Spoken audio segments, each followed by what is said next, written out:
আমার মতো চিংড়ি মাছ খেতে অনেকেই পছন্দ করো। তোমরা চিংড়ি মাছের কোন রেসিপিটা পছন্দ করো কমেন্টে জানাবে। আমি চিংড়ি মাছের মালাইকারি, পটল চিংড়ি, চিংড়ি কষা, দই চিংড়ি, মুচমুচে চিংড়ির পকোড়া ভালো লাগে।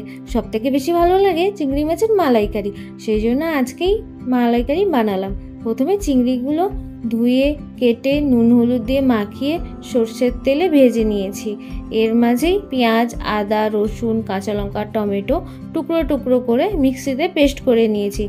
আর একটা নারকেল নিয়ে ছাড়িয়ে তাতে পরিমাণ মতো জল দিয়ে নারকেলের দুধটা বার করে নিয়েছি।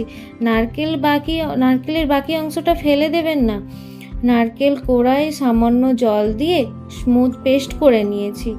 এরপর কড়াইতে সামান্য সর্ষের তেল দিয়ে গোটা গরম মশলা, একটা তেজপাতা দিয়ে পেঁয়াজ, আদা, রসুনের পেস্ট আর সামান্য জল আর গুঁড়ো মশলা দিয়ে 5 মিনিট মতো কষিয়ে নিলাম।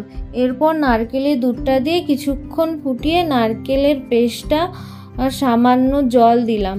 কিছুক্ষণ ফুটিয়ে ভাজা চিংড়ি দিয়ে 5 থেকে 7 মিনিট পর শাহি গরম মশলা দিয়ে নামিয়ে নিয়েছি।